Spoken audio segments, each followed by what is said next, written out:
the main cities. You would go to Genova, Pisa, Firenze, Siena, and so on. Well, actually, if you're Italian, you go to Tuscany many times, then you go to small places. You want to discover hidden little gems, and look at how different it is the way we move in Tuscany. Look at Isola d'Elba. No Americans there, but actually a lot of Italians going there and taking pictures. Well, you can do the more sophisticated things. This is something that our students were very excited about doing a real-time map of parking in Barcelona using this data. So you can see here the best way to go parking in the city. As it happens, you look at the picture, you see what happens, and you can see where people are having fun.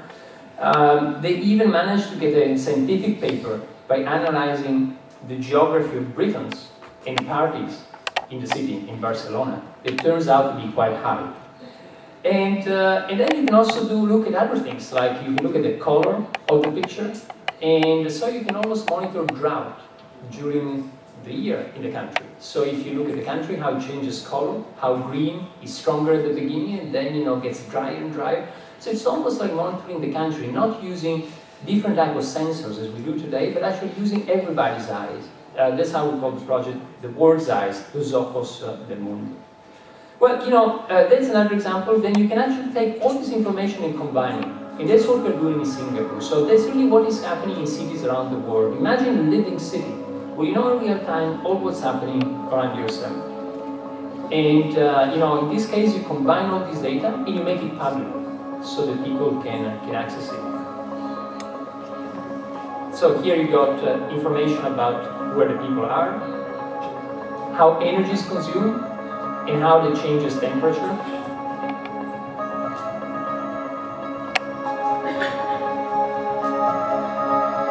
How the city changes during special events.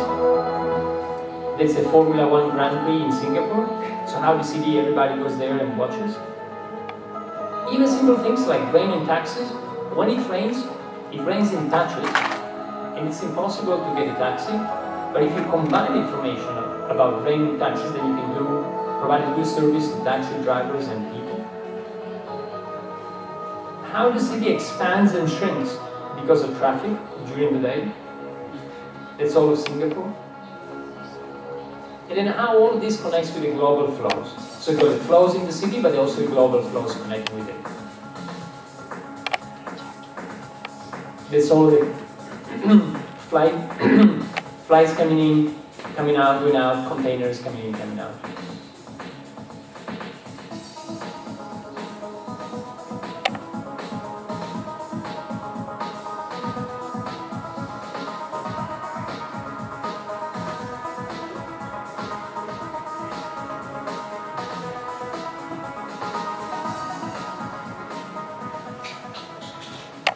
Now, I didn't want to show you the project that Salvatore mentioned before about Rome, but because he mentioned it, I just took it from another presentation, and I'll just share it with you. It's really about, I didn't want to show it because it's now an old project, but it was one of the first times that we started doing this, I'll just share it with you because he mentioned it.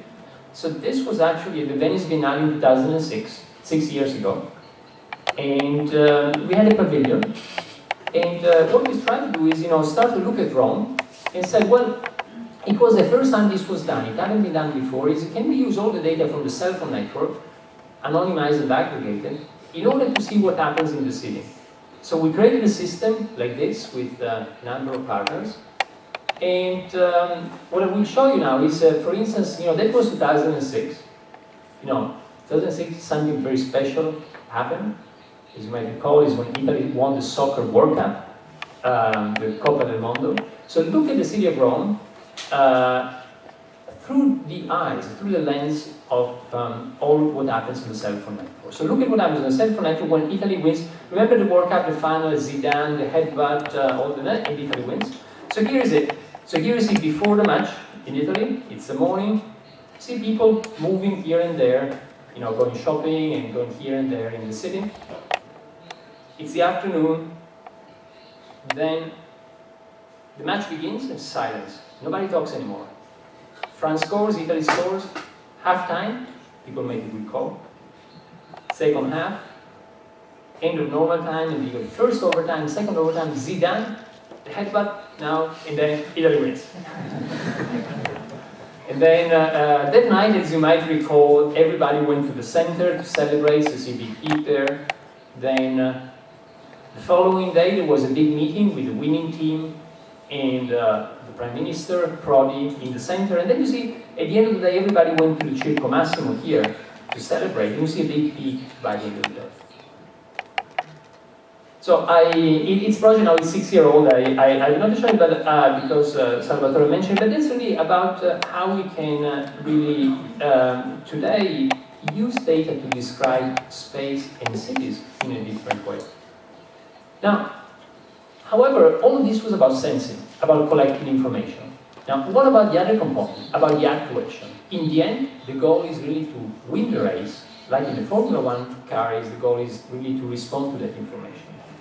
And actuation can come in many ways. Sometimes just the data itself can be a form of actuation.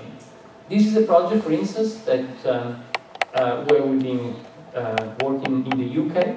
We built the largest ever social network in the UK. And as we asked ourselves, how can we use that social network, in order to partition the country into regions? Regions that are not determined by politics, they're not determined by the past and by government, but really by how we communicate. Here is the idea.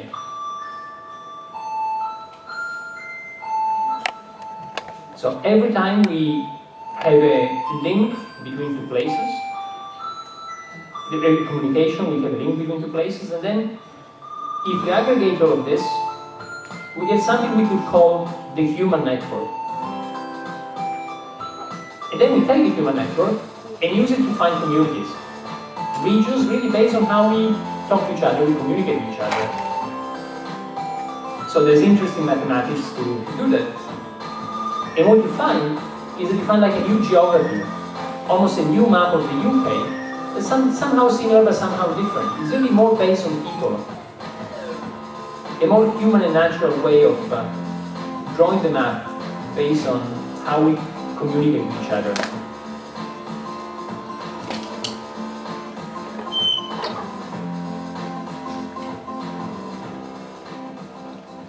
And actually, I got something to show you here that it's actually still unpublished. It's a paper that's going to come out quite soon. But we got some data also on Italy and tried to do the same thing on Italy. So here it is. So the first thing I wanted to tell you is that Padania does not seem to exist, as you see on this map.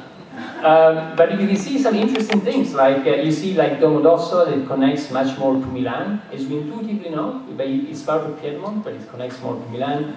You can see this piece of Tuscany that actually connects more to Liguria, to La Spezia, as we also know, but you know, here you actually can measure it.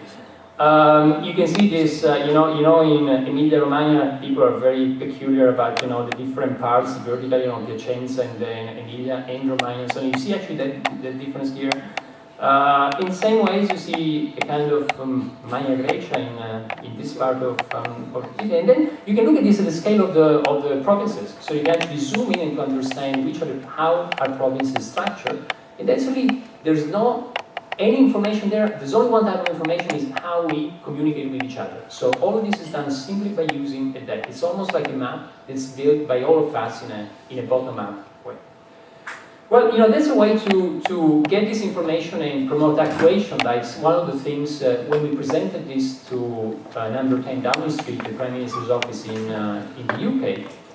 They were very interested in actually using it for redrawing the constituencies, which is something that they are currently working on. And, you know, in Italy, you could think about, you could use this information in order to think better the boundaries of provinces or metropolitan regions. How large is Rome or Milan or Turin? You can actually measure it with this information. So that's a way of actuating or promoting a response. Another way of actuating the system from this information is actually just by sharing the information with people. So what you see here is a project we are doing in Paris with SNCF, the French railway company. And this is how Paris look like if you have a time budget. So if you move by bicycle, by metro, or by car, that's how big the city is.